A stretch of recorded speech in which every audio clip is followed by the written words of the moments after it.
Bismillahirrahmanirrahim. Assalamualaikum warahmatullahi wabarakatuh. Al-Fatihah ila ruhi sayyidina wa habibina wa syafi'ina rasulillah sayyidina Muhammad ibn Abdullah sallallahu alaihi wa ala alihi wa sahbihi wa azwajihi wa dhurriyyatihi anna Allah yu'ali darajatihim bil jannah wa yanfa'una bi asrarihim wa anwarihim wa ulumihim wa nafahatihim wa barakatihim في الدين والدنيا والآخرة ويجعلنا من حزبهم ويرزقنا محبتهم ويتوفانا على ملتهم ويحشرنا في زمرتهم بالعافية وسلامة لهم الفاتحة. أعوذ بالله من الشيطان الرجيم. بسم الله الرحمن الرحيم. الحمد لله رب العالمين الرحمن الرحيم مالك يوم الدين إياك نعبد وإياك نستعين اهدنا الصراط المستقيم صراط الذين أنعمت عليهم غير المغضوب عليهم ولا الضالين آمين. بسم الله الرحمن الرحيم. نويت التعلم والتعليم والتذكر والتذكير والنفع والانتفاع والإفادة والاستفادة والإثاء على التمسك بكتاب الله وسنة رسول الله صلى الله عليه وسلم والدعاء إلى الهدى والدلالة على الخير ابتغاء مرضاته وقربه وثوابه وحسن الخاتمة مع اللطف والعافية وصلاح العاقبة. بسم الله الرحمن الرحيم. الحمد لله رب العالمين wabihi nasta'inu ala umuri dunya waddin. Salatu wassalamu ala asyrafil anbiya'i wal mursalin sayyidina wa habibina wa syafi'ina wa maulana Muhammadin sallallahu alaihi wa ala alihi wa sahbihi ajma'in. Amma ba'du. Qala musanniful kitab Hadratus Syekh Imam Ibrahim Al-Qani rahimahullah wa ghafara lahu wa liwalidayh. Thumma ila sahibu syaruha Kiai Saleh Darat rahimahullah wa ghafara lahu wa liwalidayh wa nafa'ana bihi fid darain. Allahumma aftah qulubana futuhal arifin wa bihidmatika wansur alaina birahmatika ya arhamar rahimin.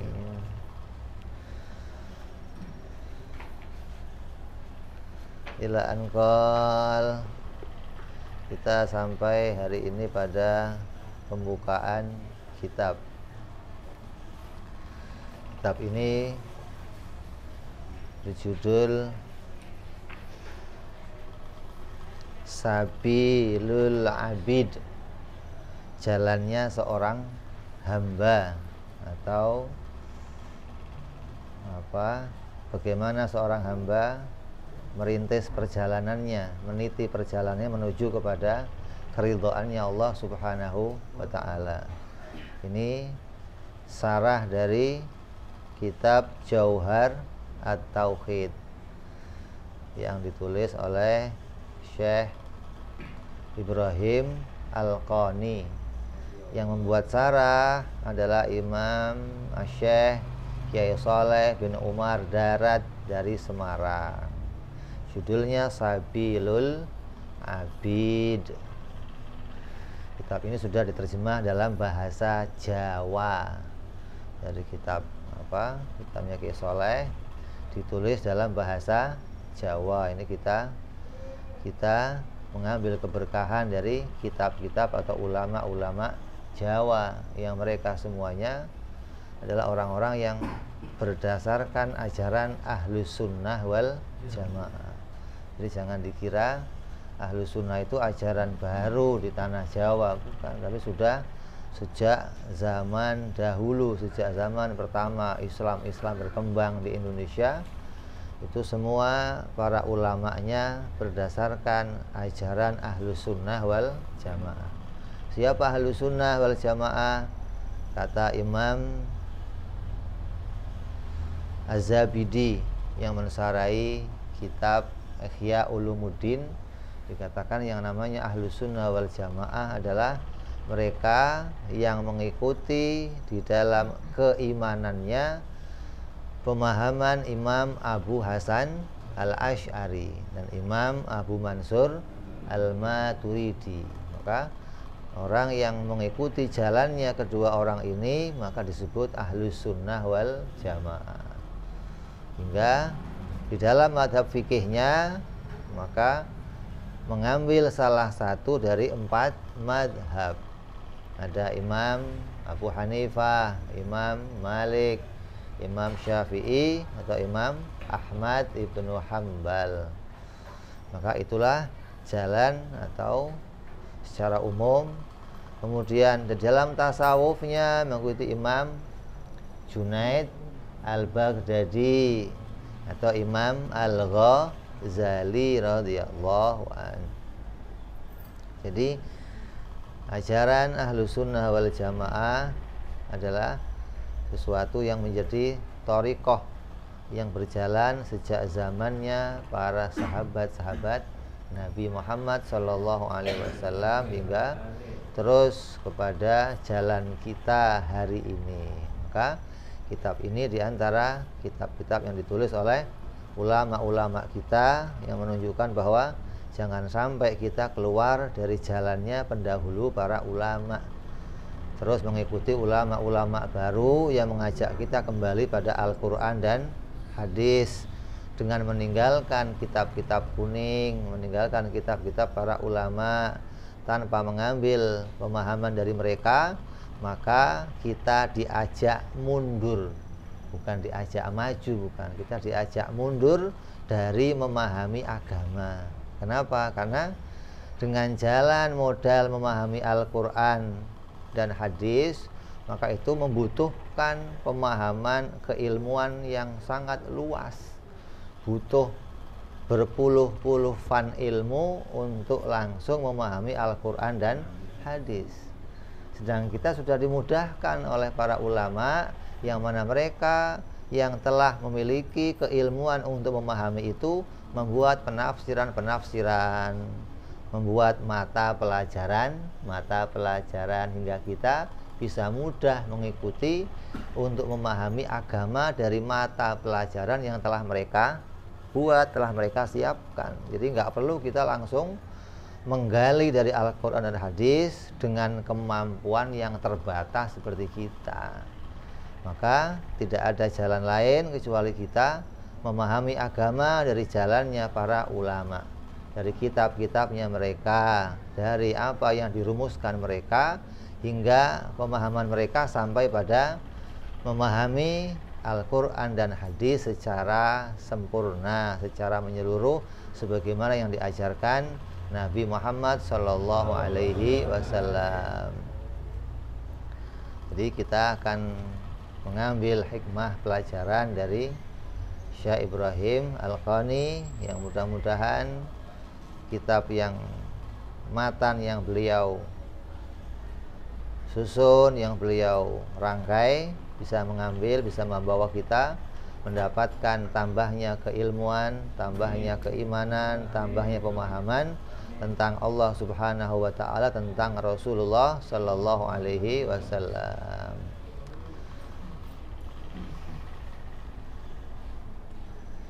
Kitab ini dibuka oleh musannif dan ditulis kitab ini dalam bentuk nazom yang jumlahnya sekitar ada 170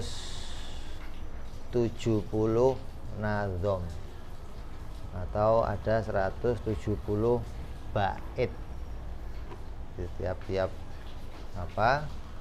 Tiap-tiap kitab ini isinya adalah bait-bait yang berisi pemahaman-pemahaman tentang akidah Ahlus Sunnah wal Jamaah. Kalau biasanya kita baca kitab itu tersusun dalam bentuk sajian kitab yang berurutan, kalau kali ini kita disajikan dalam bentuk nazam atau bait-bait syair yang kalau kita bacakan bisa jadi sebuah lirik, bisa jadi nada. Maka kalau yang kreatif nanti bisa membaca sambil diiringi apa? Hadroh, sambil diiringi. Kayak kitab yang tempo hari kita baca, Aqidatul Awam, itu kan sudah umum dinazamkan, abda'u bismillahirrahmanirrahim, sudah umum. Ini kita juga mengambil nazam dari Syekh Ibrahim Al-Qani. Bismillahirrahmanirrahim. Alhamdulillahi ala silatihi, summa salamullahi ma'a salamihi ala nabi ja'a bitauhidi wa qad khalad dinu ala tauhidi.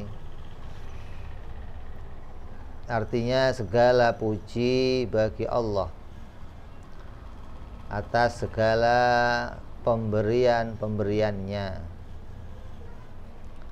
Sholawat dan salam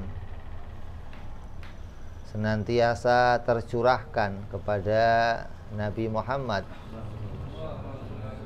yang datang membawa tauhid, padahal sungguh di waktu itu agama sunyi dari tauhid. Pada bait ini dimulai dengan membaca bismillah dan mengucapkan alhamdulillah.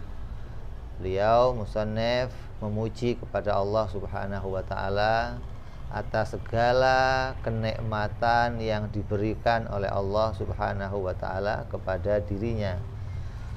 Artinya kita wajib bersyukur kepada Allah atas segala macam kenikmatan. Kenikmatan yang diberikan oleh Allah apabila akan kita hitung maka tidak akan bisa terhitung. Apabila kita mau menghitung kenikmatan yang Allah berikan maka tidak akan bisa terhitung. Maju sedikit. Sebagaimana Al-Qur'an mengatakan wa in ta'udu nikmatallahi la tuhsuha. Apabila kamu mau menghitung-hitung, mau membilang-bilang ada berapa jumlah kenikmatan Allah, maka tidak akan bisa terhitung. Maka kalau mau kita ringkas, mau kita kelompokkan, maka kenikmatan itu sebagaimana kita ngomong kemarin ada nikmatul ijad wa nikmatul imdad. Nikmat diciptakan yang mana ini dibagikan oleh Allah kepada semua hamba-hambanya, dan ada pula kenikmatul imdad, nikmat yang dikhususkan lagi oleh Allah. Apa? Ada lagi nikmat batinah dan nikmat zahiron. Ditambahkan, dilanjutkan oleh Allah, diberikan oleh Allah kenikmatan zahir, terus dikasih. Ada yang dikasih dua, kenikmatan zahir dan kenikmatan batin. Nikmat batin seperti apa?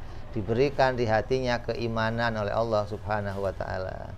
Ada yang diberikan kehidupan terus di dunia tapi nggak dikasih iman oleh Allah Subhanahu wa taala. Jadi ada pada nikmatul imdad ini nikmat zahir dan nikmat batin, dan kita mendapatkan kedua-duanya hari ini. Mendapatkan nikmat zahir berupa sehat walafiat, mudah-mudahan semuanya terus diberikan kesehatan oleh Allah, bisa terus mengkaji kajian-kajian kita, dan semua keluarga kita dibebaskan dari virus corona insya Allah. Dan yang terpenting disehatkan pula batin kita oleh Allah, dibersihkan daripada keraguan-raguan, dibersihkan daripada dzon, syak, wahmun, dibersihkan oleh Allah daripada hasud, daripada kibir, riya. Ini anugerah yang mulia dari Allah Subhanahu wa taala kepada kita yang wajib kita syukuri. Jadi apabila kita tidak pernah bisa melihat kenikmatan itu, maka nggak akan bisa mensyukuri. Orang yang nggak pernah tahu, nggak pernah melihat sebuah pemberian, maka dia nggak akan bisa bersyukur pada pemberian itu. Tapi kalau kamu bisa melihat itu sebagai sebuah kenikmatan, maka kamu akan bisa mensyukurinya. Maka wajib mengenali bahwa dirinya mendapatkan nikmatul ijad dan nikmatul imdad, hingga senantiasa bisa bersyukur kepada Allah Subhanahu wa taala. Yang pertama, dibuka kitab ini dengan segala puji hanya milik dan untuk Allah Subhanahu wa taala. Apa itu yang namanya pujian? Pujian secara bahasa, alhamdu secara bahasa, itu bahasa Arab. Kalau diterjemahkan artinya pujian. Alhamdu sama dengan pujian. Diartikan secara bahasa Arab, apa sih pujian itu? Pujian itu adalah ucapan yang baik kepada sesuatu yang baik. Ucapan yang baik pada sesuatu yang baik itu namanya muji. Nah, kalau ucapan yang jelek pada sesuatu yang jelek namanya apa? Hah? Mencela, mengejek. Hah? Nah, kalau ucapan yang jelek pada sesuatu yang baik apa? Menghina, merendahkan, melecehkan. Nah, kalau sebaliknya ucapan yang baik pada sesuatu yang jelek namanya nyindir. Jadi kalau kamu ada sesuatu yang baik, terus kamu berikan pada dia ucapan yang baik, maka berarti kamu sedang memuji sesuatu. Kayak kamu lihat batu permata, kamu angkat, kamu puji, keren banget nih batu. Ucapan yang baik pada sesuatu yang baik namanya apa? Memuji. Kamu sedang memuji sesuatu.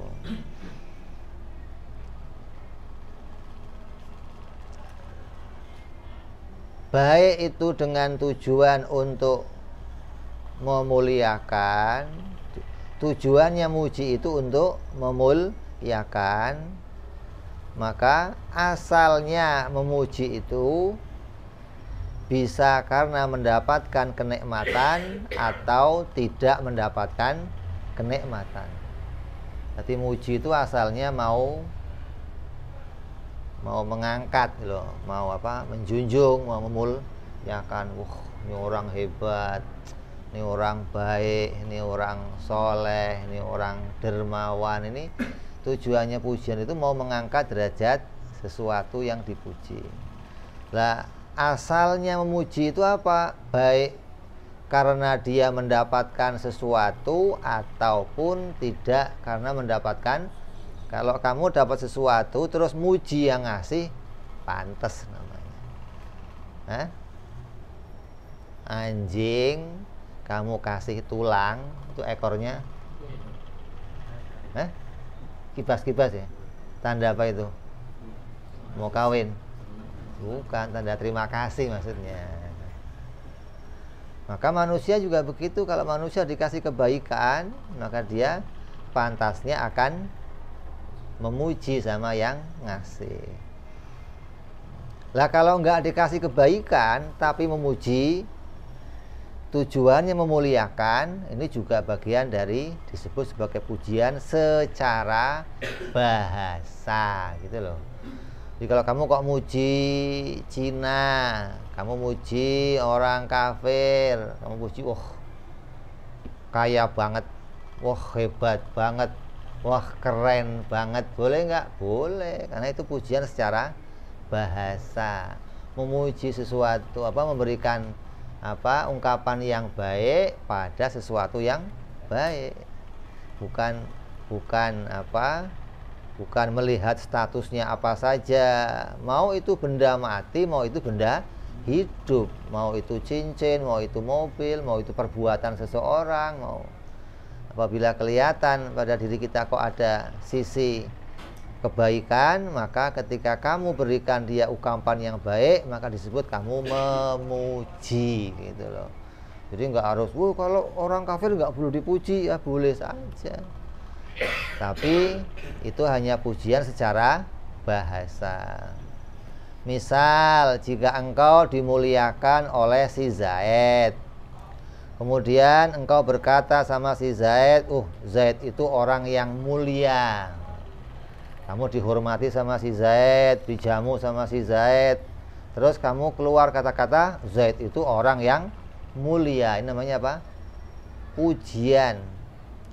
Dalam contoh ini engkau adalah yang pertama disebut namanya hamid.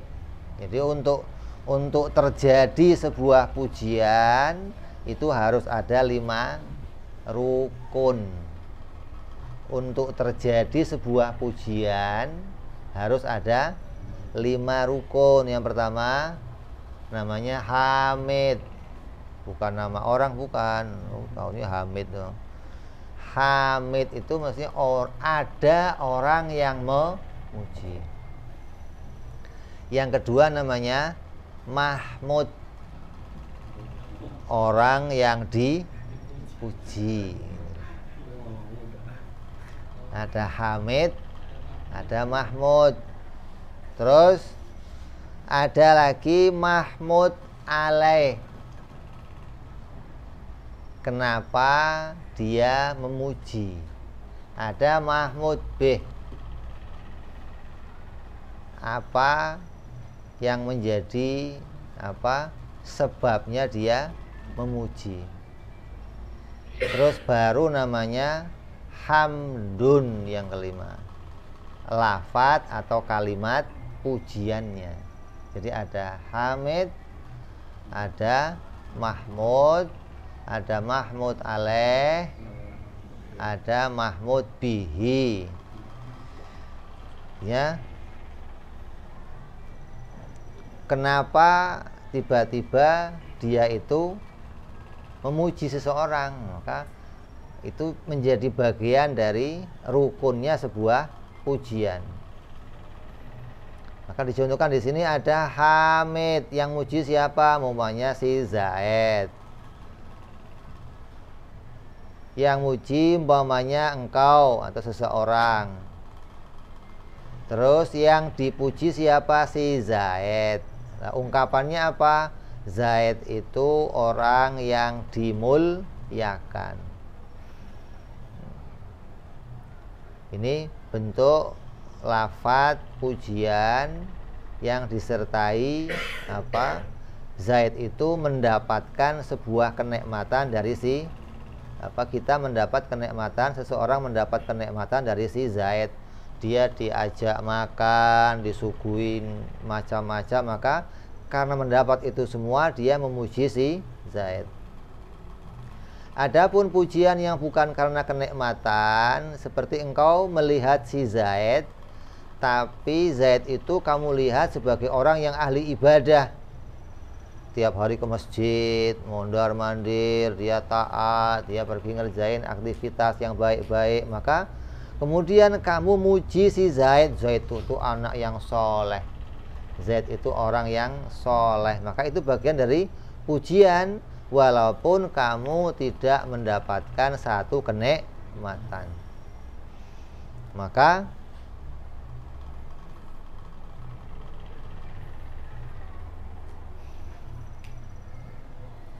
pujian tadi harus ada 5 rukun. Hamid, orang yang memuji. Mahmud, orang yang dipuji. Kemudian mahmud alaih, pujian itu sendiri, inti dari pujiannya. Kemudian mahmud bih, yang membuat atau membangkitkan orang itu melakukan sebuah pujian.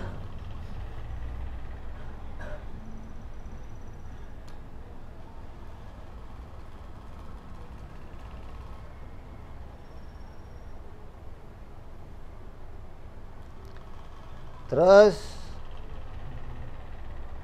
contoh satu-satunya seperti tadi, Zaid adalah, kamu memuji si Zaid, maka kamu adalah orang yang memuji Zaid yang dipuji. Sebabnya kamu muji kenapa? Karena dimuliakan oleh si Zaid, dihormati oleh si Zaid. Maka kemudian yang kamu puji apanya? Yang kamu puji ilmunya, yang kamu puji gantengnya, yang kamu puji apa, kedermawanannya. Ini ada yang dipuji dan ada sebab memujinya. Kalau nggak ada 5 ini gimana? Kurang salah satu, nggak terjadi pujian.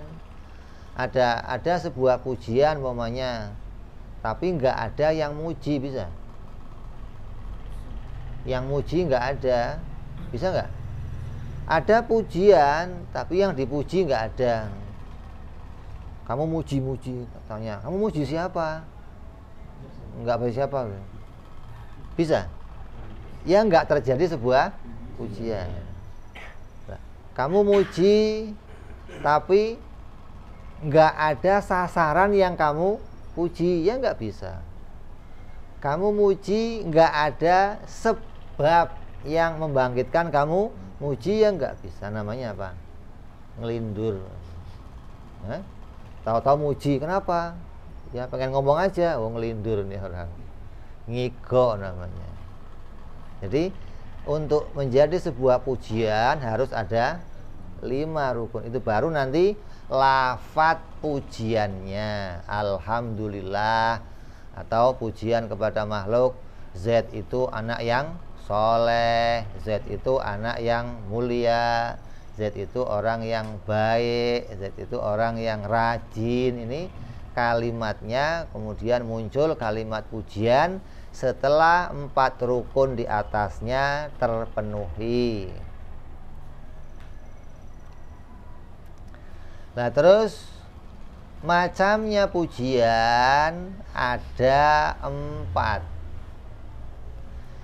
Yang pertama, puji qadim ala qadim,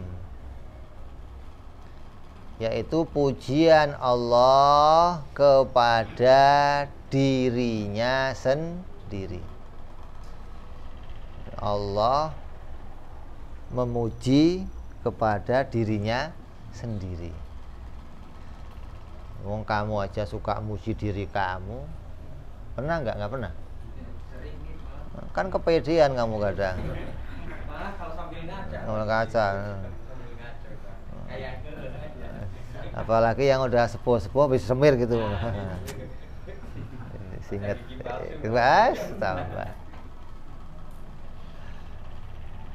Allah juga Allah juga memuji pada dirinya sendiri. Nah, pujian Allah pada dirinya sendiri ini ya qadim, nggak ada permulaannya. Kapan Allah muji dirinya? Ya nggak ada permulaannya. Allah kalamnya qadim, Allah ilmunya qadim, maka Allah memuji dirinya ya qadim. Maka disebut puji qadim li qadim. Seperti apa? Alhamdulillahirabbil alamin. Ini pujian Allah pada dirinya sendiri. Apabila ini kalam ini jadi kalamnya Allah. Kalau kamu yang ngomong, jadinya kamu yang muji kepada Allah. Kalau Allah yang ngomong, maka jadinya Allah memuji pada dirinya sendiri. Nah, pujian Allah pada dirinya sendiri itu pujian yang sempurna. Kita kalau doakan, subhanaka la nuhsi thana'an anta kama asnaita ala nafsik. Tidak ada zat yang bisa memuji engkau ya Allah sebagaimana engkau memuji dirimu sendiri. Karena Allah muji dirinya sempurna, segalanya dipuji. Kalau kita muji dirinya Allah, kita muji Allah hanya pada bagian satu kenikmatan kita puji, yang ribuan kenikmatan nggak kita lihat, satu kita puji. Jadi kalau kita pengen sempurna memuji Allah, ya nggak bisa. Kenapa? Karena Allah itu yang layak untuk dipuji nggak terbatas, sementara kemampuan mujinya kita terbatas, sehingga kita hanya bisa memuji Allah sebagaimana kemampuan kita. Jadi kalau kita pas doa, ya Allah, alhamdulillah rabbil alamin, segala puji bagimu ya Allah. Terus ngomong, nggak ada yang bisa muji sempurna sebagaimana engkau memuji diri engkau sendiri ya Allah. Ini perkataannya orang-orang mukmin, melihat hanya Allah lah yang sempurna memuji dirinya sendiri. Yang kedua, puji qadim lil hadis, pujinya Allah kepada para hamba-hambanya.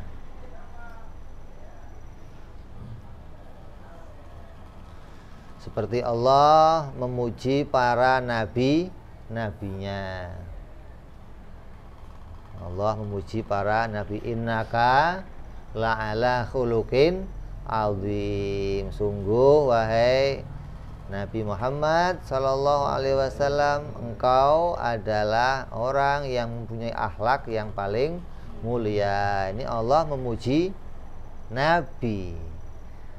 Yang lainnya lagi, ni'mal abdu innahu awwab. Sungguh engkau, ini Allah memuji Nabi Ayub, engkau adalah sebaik-baiknya hamba, sungguhnya dia amatlah taat kepada Allah subhanahu wa ta'ala. Allah memuji Nabi Ayub. Begitupun Allah memuji Nabi Ibrahim, Nabi Sulaiman, sampai Allah memuji kepada wali-walinya Allah. Seperti Allah, inna ala awliya Allah la haufun alaihim walahum yahzanun. Ini bagian dari puji-pujian Allah kepada hamba-hambanya yang soleh. Ini puji qadim lil hadis kepada hamba-hambanya Allah. Maka puji ini diciptakan oleh Allah subhanahu wa ta'ala. Terus puji hadis li hadis, pujian makhluk kepada makhluk. Seperti kita memuji sesama kita, memuji sama manusia, kita muji kepada nabi, muji kepada malaikat, muji kepada hamba-hamba Allah yang lain, namanya pujian makhluk kepada makhluk. Yang keempat, puji hadis li qadim, pujian makhluk untuk Tuhan, untuk apa? Kepada Allah subhanahu wa ta'ala. Seperti kita memuji alhamdulillahirabbil alamin, segala puji bagi engkau ya Allah. Ini pujian kita adalah pujian dari makhluk yang dipujikan kepada Allah subhanahu wa ta'ala.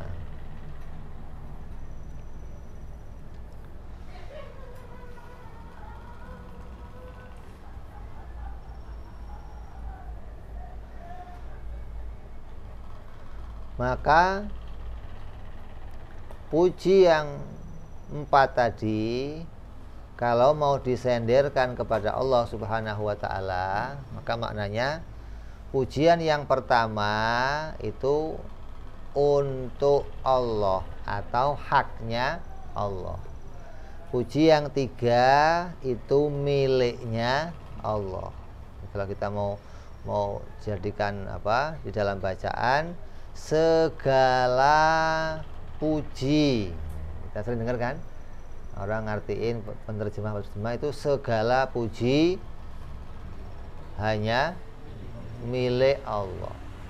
Kalau segala puji maksudnya yang empat ini, maka yang empat ini bukan semuanya milik Allah, tapi yang milik Allah cuman tiga.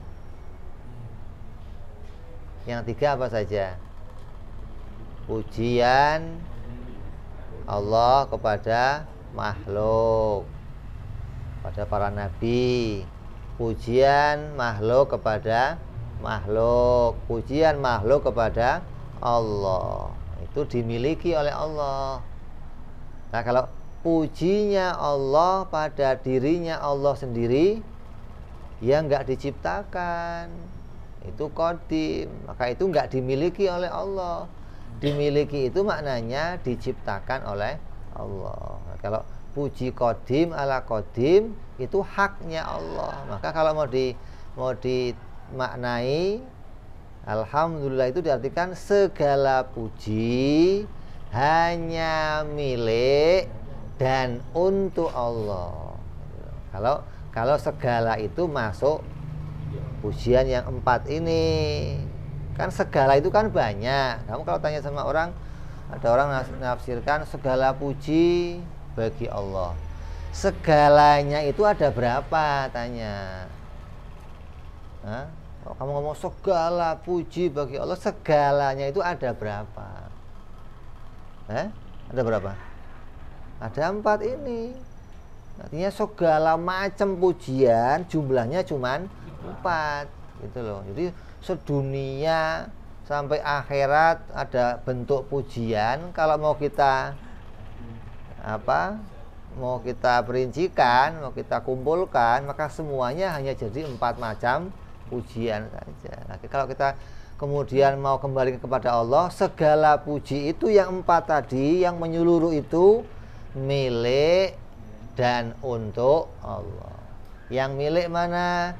Pujian saya kepada sesama, diciptakan oleh Allah, dibuat oleh Allah. Pujian saya kepada Allah, ya diciptakan oleh Allah. Jadi kalau kamu kok ketemu ada orang muji kamu jangan kepedean. Itu bukan kamu itu punya keistimewaan dipuji orang, enggak, karena Allah bikin kamu dipuji. Maka itu kenikmatan dari Allah. Nikmat apa? Nikmat ditutupinya aib kita oleh Allah.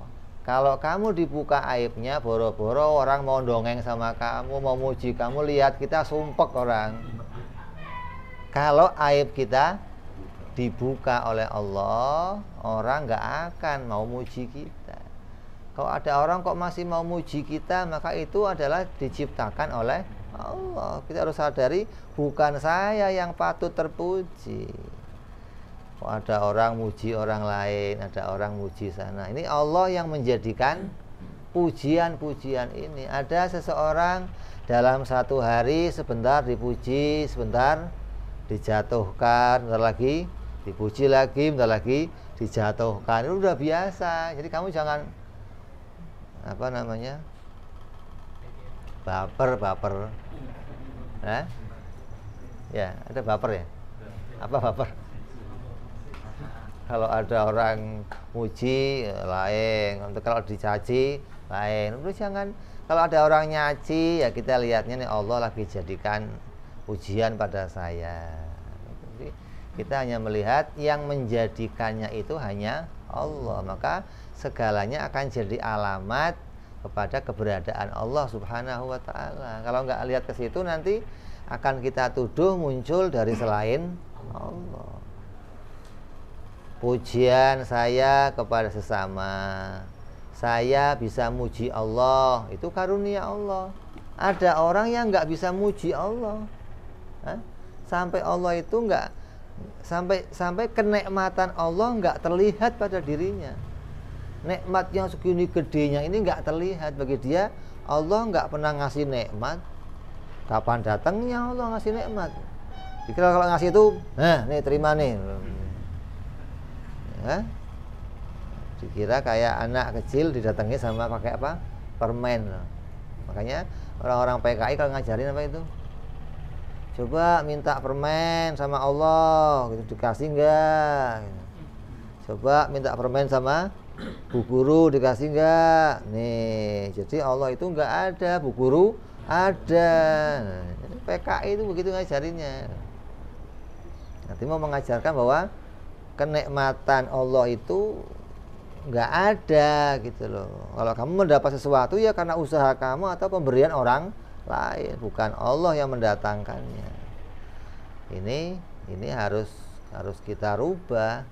Kita jangan sampai menjadikan anak istri kita itu menyembah kita. Bahaya ini.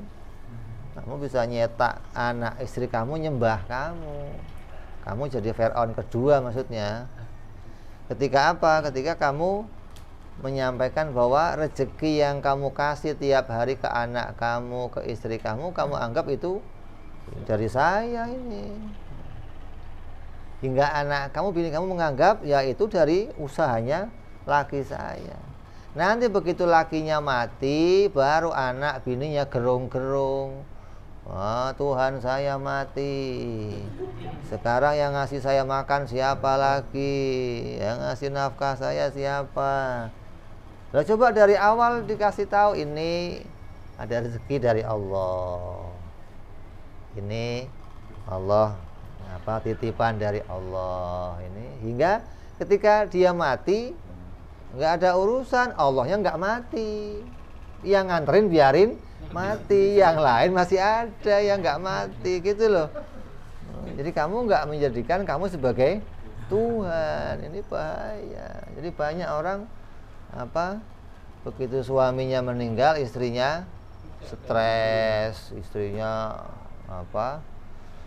jadi orang yang putus asa, nggak punya harapan karena tadi dianggap segalanya diperoleh dari usahanya suaminya. Tapi kalau kita luruskan bahwa ini dari Allah ini, maka datangnya itu akan kembali, dia bisa sampai senantiasa memuji kepada Allah walaupun kelihatannya yang ngasih suaminya. Kamu ada orang ngasih kamu, ya kamu terima kasih, makasih ya. Tapi pujiannya kembali kepada Allah. Alhamdulillah. Ini hanya nganterin. Jawabannya apa? Jawaban yang terbaik kalau ada orang yang nganterin kamu kebaikan apa? Jazakumullah khairan jaza. Semoga kamu mendapatkan balasan dari Allah, balasan kebaikan gitu loh. Kenapa? Karena kamu mengantar kebaikan kepada saya. Jadi kita mendoakan semoga dia mendapatkan balasan kebaikan. Ini pujian yang tiga itu milik Allah. Kalau pujinya Allah pada dirinya sendiri, yaitu puji qadim, itu yang haknya Allah. Terus adapun hamdun atau pujian menurut istilah, itu tadi hamdun menurut bahasa Arab. Adapun hamdun atau pujian menurut syar'i, menurut agama, itu adalah sebuah aktivitas, sebuah perbuatan. Berarti bentuknya bukan hanya ucapan. Kalau tadi bentuknya hanya ucapan yang baik. Kalau ini perbuatan, maka bisa bentuknya ucapan dan bisa pula bukan ucapan. Perbuatan yang baik yang menunjukkan pengagungan kepada zat yang memberikan nikmat.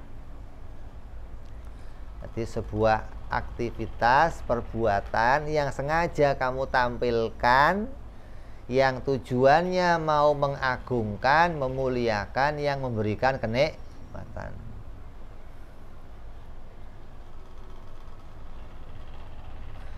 Di mana yang memberikan kenikmatan tersebut telah memberikan kenikmatannya kepada dirimu atau kepada orang lain.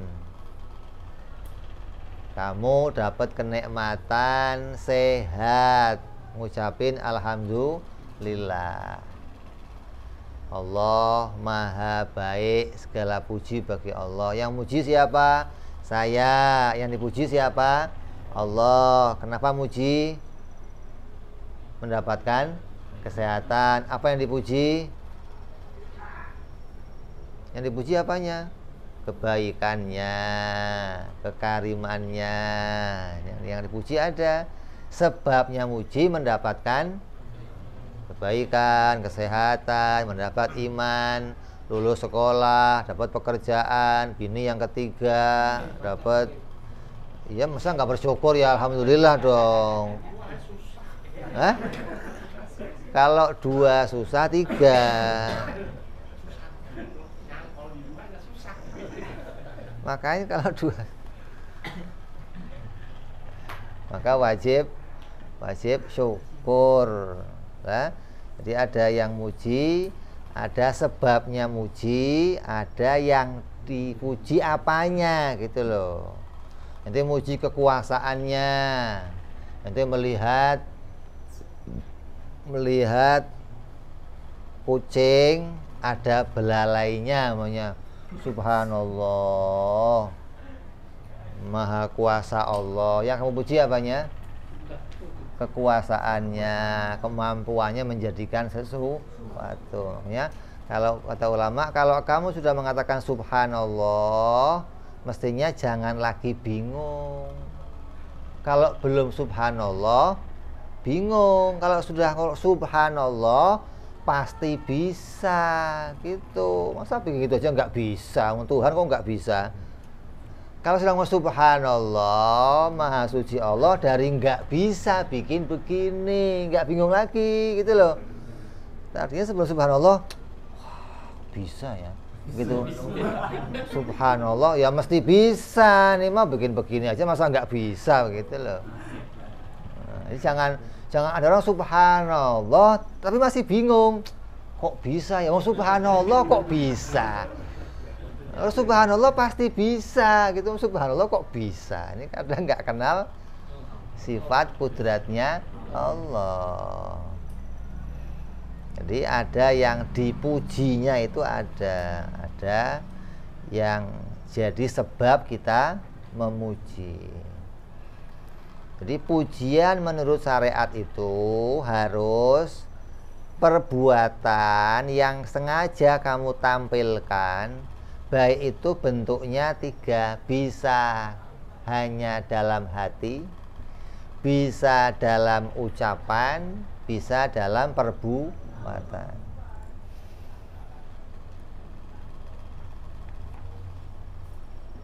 Kayak apa? Kita mendapat suatu kenikmatan, kita muji kepada Allah. Atau anak kita dapat kenikmatan, tetangga kita dapat kenikmatan, kita muji kepada Allah. Artinya kamu melihat adanya kebaikan yang diberikan oleh Allah. Karena kebaikan itulah kamu muji kepada Allah. Jadi sebabnya muji, kenapa kamu? Karena Allah menjadikan kebaikan pada anak saya. Yang kamu puji apanya? Kebaikannya Allah, karimnya Allah, rahmannya Allah. Ini jadi ada sebab di mana kamu memuji kepada Allah Subhanahu wa taala atau kepada orang lain, maka ini namanya pujian secara syariat. Harus bentuknya sebuah apa? Salah satu dari 3 perkara. Ucapan, keyakinan, ataupun perbuatan. Perbuatan kayak apa umpamanya? Ya kamu ada orang yang baik, yang biasa ngasih kamu sesuatu, ngurusin kamu, datang ke rumah kamu siapkan tempatnya, kamu kasih. Ini orang yang lihat itu tahu, oh ini orang tandanya dia menghormati saya. Itu bentuk pujian tapi nggak pakai ucapan, pakainya perbuatan. Ada yang pujiannya langsung bentuknya diucapkan. Biasanya ya tukang-tukang gombal juga begitu. Tukang gombal-gombal, tukang ngefuk-ngefuk orang itu paling jago ngatur apa? Ucapan. Perbuatan mah nggak bisa. Kalau ngomong pinter maksudnya. ada lagi yang bentuknya cuman hati. Hati ini biasanya nggak bisa terlihat. Gimana lihat pujian di hati? Tapi bisa kelihatan biasanya bersamaan dengan munculnya perbuatan atau bersamaan dengan munculnya ucapan. Nanti kelihatan gitu loh. Kamu pulang bawa duit hasil kerja kamu, mak bikinin kopi, bikin kopi, udah wanginya tumpah semua ditatakan sambil oh ini mah nggak ngerti terima kasih nih mah.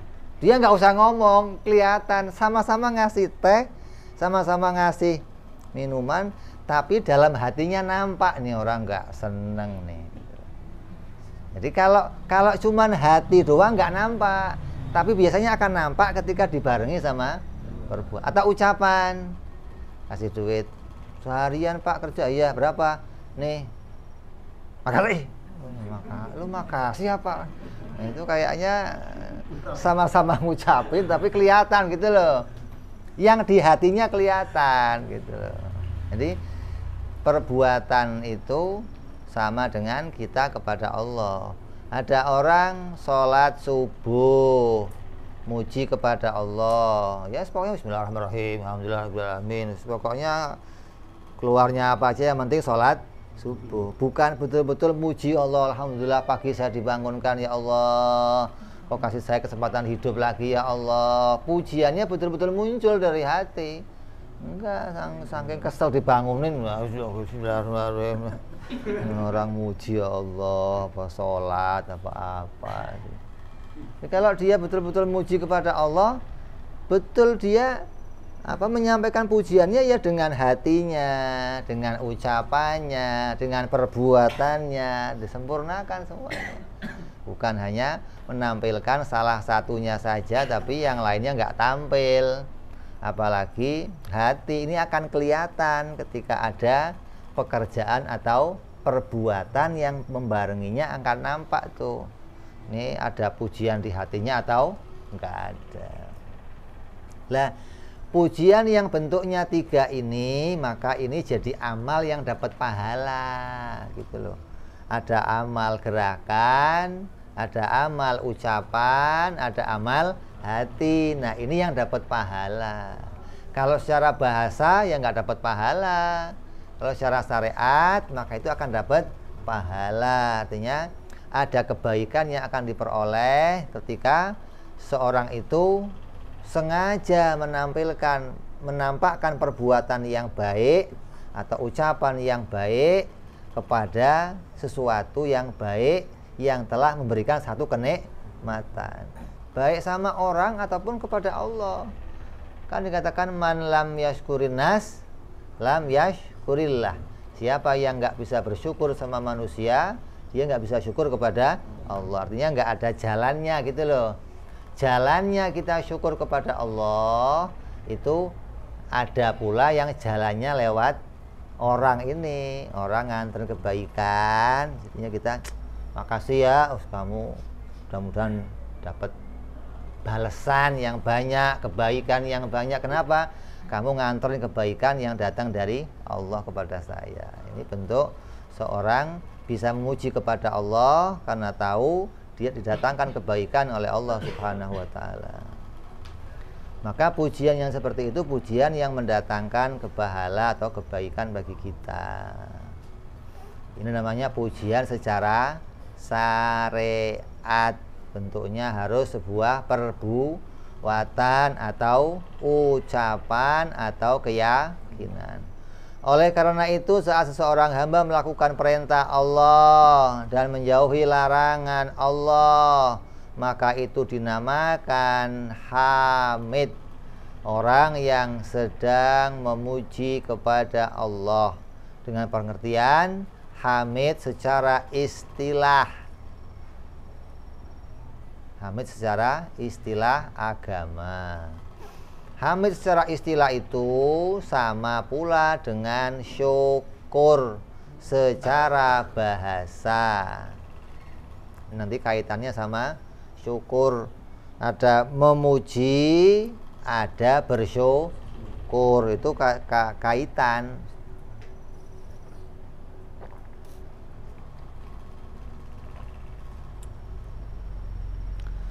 Biasanya kalau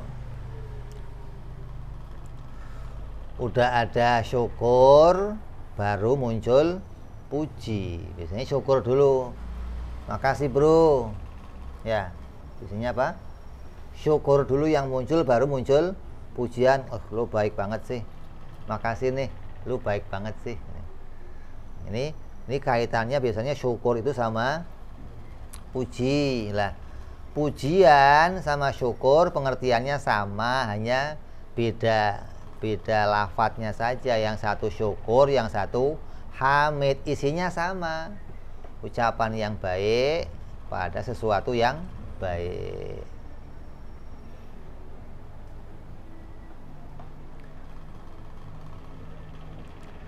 Kalau secara istilah lah, kalau syukur secara istilah ini lebih khusus dari puji secara istilah. Kalau puji secara istilah itu bisa salah satu dari 3 ucapan, keyakinan, atau perbuatan. Bisa salah satunya.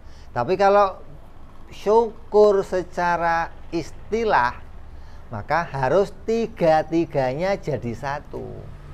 Dalam satu perbuatan ada pula ucapannya, ada pula contohnya kayak apa? Syukur secara istilah adalah pengungkapan semua anggota tubuh untuk tujuan penciptaan manusia, untuk tujuan beribadah kepada Allah Subhanahu wa Ta'ala, mengerjakan perintah Allah, menjauhi larangan Allah, dan tujuannya untuk apa? Mengembalikan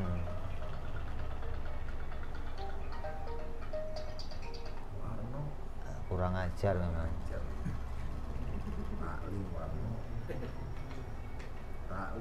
Apa? Tujuannya apa? Mengembalikan. Mengembalikan apa? Mengembalikan apa? Segala yang diberikan Allah dikembalikan kepada Allah. Itu syukur namanya. Syukur itu perbuatan yang baik atau pada apa, sesuatu yang baik yang tujuannya mengembalikan semua yang telah diberikan Allah kepada Allah. Kamu dikasih mata, matanya dipakai untuk ibadah, itu syukur bentuknya. Kamu dikasih kaki, kakinya dipakai untuk ibadah, itu namanya syukur. Jadi mengembalikan apa yang diberikan Allah untuk jalannya ibadah. Salah satu contohnya apa? Hah? Bentuknya syukur apa? Sholat. Kenapa? Di dalam sholat ada 3-tiganya sekaligus. Ada ucapan, ada perbuatan, ada i'tiqad, keyakinan. Artinya ada bentuk apa, ungkapan hatinya kepada Allah, ada perbuatannya dengan baik, ada ucapannya yang baik. Maka sholat itu bentuk syukur yang sempurna. 3-tiganya ada di sana. Makanya ada ayat Quran yang katakan wa qalilun min ibadiyas syakura, dan sungguh sangat sedikit hamba-hambaku yang bisa bersyukur. Maknanya syukur secara istilah, bukan syukur secara bahasa. Kalau syukur bahasa bisa ucapan, makasih, dikasih sakit tadinya sehat, ya Allah makasih, ya Allah alhamdulillah. Tapi habis itu maksiat, berarti itu enggak syukur. Syukurnya hanya secara bahasa, ngucapin terima kasih, tapi badan dipakai maksiat. Sakit mata, kasih obat, sehat, alhamdulillah, matanya buat maksiat. Berarti ucapan syukurnya hanya syukur secara bahasa, tapi enggak syukur secara istilah. Kemudian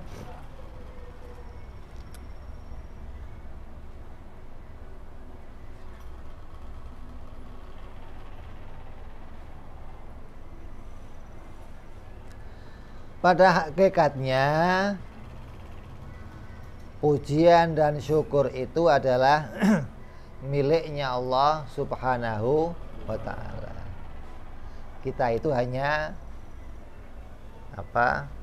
kastok,